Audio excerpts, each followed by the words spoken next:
welcome to today's edition of Hawk Talk. Today with us is head men's coach Justin Wetzel, and we're going to talk to Justin about last week's games that they participated in and an upcoming Milanovich tournament. So, Justin, you're coming off a 4-game streak of being on the road against some really tough competition, 2 Division II schools, 2 Frontier Conference schools. You come out of that 4-game road trip with a 2-2 record. Tell us a little bit about those games and how things went in that period. Yeah, starting back with the first game in that swing, University Mary at Mary was a game our guys really were up for, a game that was important to them, like all should be. But in particular, for an exhibition game, they came out with tremendous energy, and they treated it as an important game. That was, I felt, the first game of the season where we were really able to make shots and really be able to. We had guys who we knew have the potential to be scorers and carry that offensive weight. That they showed at that game, and that kind of got us rolling into what you're alluding to, some of the success we've had in this little 4-game swing here.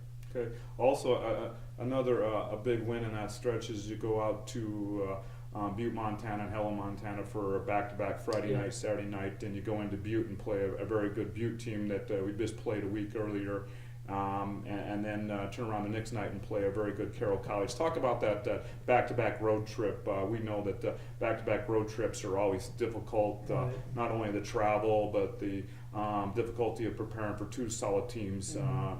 One night after another. Right. Starting the first night,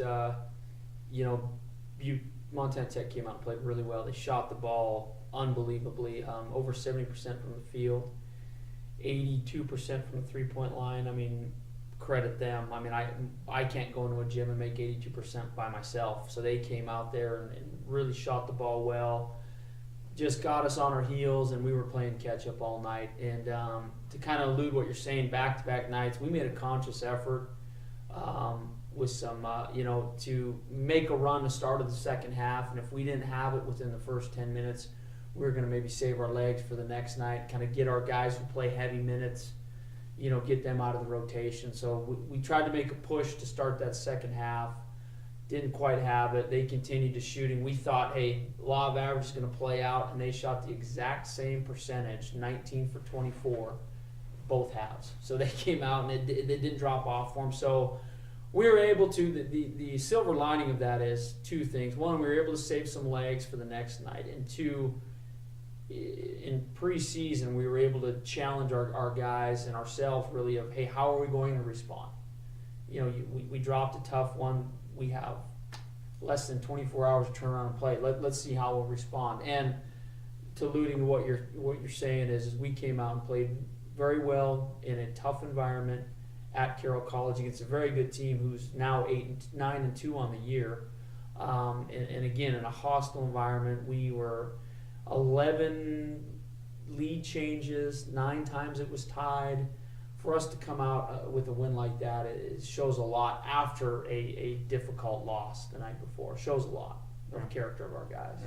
Well, one more thing we'd like to ask is, talking about the development of the team and the development of the whole season, and we know as coaches we usually break things down in portions, preseason, regular season, tournament season. As you're going through your development, I think that as we watch, we see a lot of confidence start to be developed with your players, and it appears that we're starting to understand roles and grasping some of the concepts that you as a coach and your coaching staff are trying to instill. Can you talk to us a little bit about some of the development of your team specifically, and how you're playing as a team and what things you're doing well at? And specifically, I think isolate on a couple of players. I think from the outside, you look at the stats, and again, stats don't tell you everything, but I think we've seen some really quality play from Tevin Russell, Curtis Red. I believe Jacob Gonerzak, those 3 just come to mind just because you see the statistical parts. Talk to us a little bit about not only those 3 individuals and any other individuals you want and their development, but the overall development of the team and the progress the team has made from our first game of the year. Right. As you know from your days coaching, I don't care if it's your 10th year at a specific program. Every year there's a learning curve, and like you alluded to, getting familiar with the coaching style or the system, but let alone our first year as a staff, I think it's even heightened a little more in terms of it's a complete change from top to bottom. There's no returners we can lean on that know our terminology or know our system. Where year 2, year 3, I'll be able to throw out a term in a practice, and we'll have hopefully 4 or 5 upperclassmen barking orders. And I think that kind of maybe our early struggles might have been some of it, just the familiarity of not just the offensive or defensive system, but just kind of our overall philosophy, what we want and how we want things done. A learning curve, it's a bit of a cliche, but there's definitely a learning curve, and I think that showed our first 4 games. But you're right, our guys are getting more comfortable in what we want to do, in particular offensively. Defense is usually ahead of the offense early on. So in particular, you look at our first games, we struggled to score. For example, we held Regina to 68 points the first game of the year. Well, I would like to think if we hold teams to 68 points, that's going to be a win most nights. So our offense now, we're getting into the high 70s, 80s. It's really, we're getting comfortable with our overall system of ball movement, sprinkling with our sets, sprinkling with our quick hitters. They're understanding where check 1's at, check 2's at, check 3. Okay, now we're into our Terminator action. They're getting that as a holistic, and individually, our weapons such as Tevin Russell and Jake Gondrzak, Connor Donaldson, Jake Volk at times. Tevin specifically is starting to see that of, okay, hey, this is where I'll get the ball back in my hands, because he's very good with the ball in his hands. He's a slasher as well, but he's very good with the ball in his hands. So he's starting to see, I give it up early, check 1, check 2 in the option, I'm getting it back, going downhill. And it's proven, it's almost like clockwork early on. His numbers weren't what he even knew they could be, and I knew what they could be. And I think he's averaging close to 19, 20 points these last 4 games. So he's getting comfortable. He's getting very comfortable. It's no secret. We all knew it was going to happen. But him specifically, he's starting to see the offense. And holistically overall, we're as a team, we're getting comfortable offensively. And just continuing to buy in defensively as well. We talked about that's what we want to hang our hat on is the defensive end. And our guys, credit our guys, they have bought into defending in long periods of time. Yeah. Well, as we go on to the future, we get to come back and play some games at Scott Gym. The Thanksgiving tournament has always been a tradition at Dickinson State, associated with former head coach Sam Milanovich. It's been the Milanovich Classic for over 25, almost 30 years now. So we get to go into the 2014 year edition, and we bring in, again, quality teams. One of the things is that I refer back to, we don't have any cupcakes on our schedule, and not to use that term, we have a really quality schedule, and the teams we're bringing in to play in the Milanovich are top-notch teams. And I think obviously there's got to be some excitement for your players to have another opportunity to come and play at home. We've only had a few home games, right. But also, again, to play top quality opponents. Can you tell us a little bit about what we're looking forward to here as we prepare for the Milanovich here on Friday and Saturday? Yeah, we open up with Western Montana on Friday, which is a quality opponent. Obviously, they're a perennial NAI Division I national tournament, representative almost every year. Extremely well coached. They run a offensive system that'll really challenge us from a dribble drive standpoint. They force you to guard on an island, one-on-one, and offensively and defensively they throw multiple zones at you, pressure man. So they're extremely well coached. It's a tremendous challenge for us.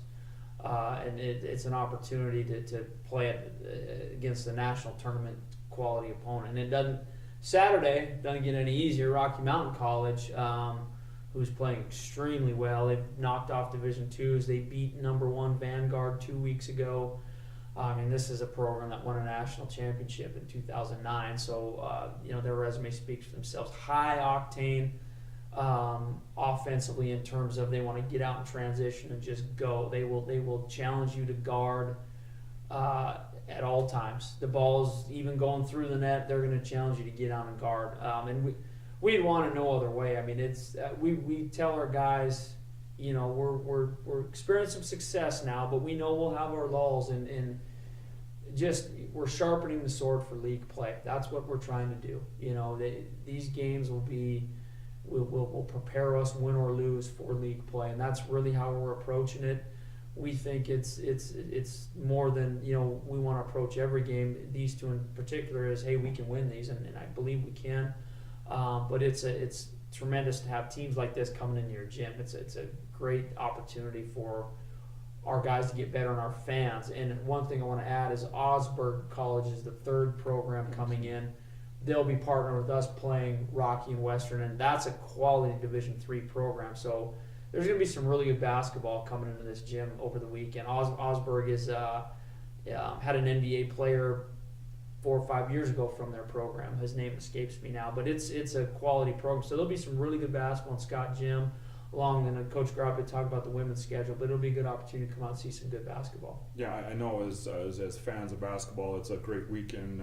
We'll just tell the fans that game times for the men and women Blue Hawks are 5 and 7. 1 and 3 will be the other teams in the tournament. So looking for an opportunity to watch some great basketball. Scott Gym on Friday the 28th and Saturday the 29th. 1, 3, 5, and 7.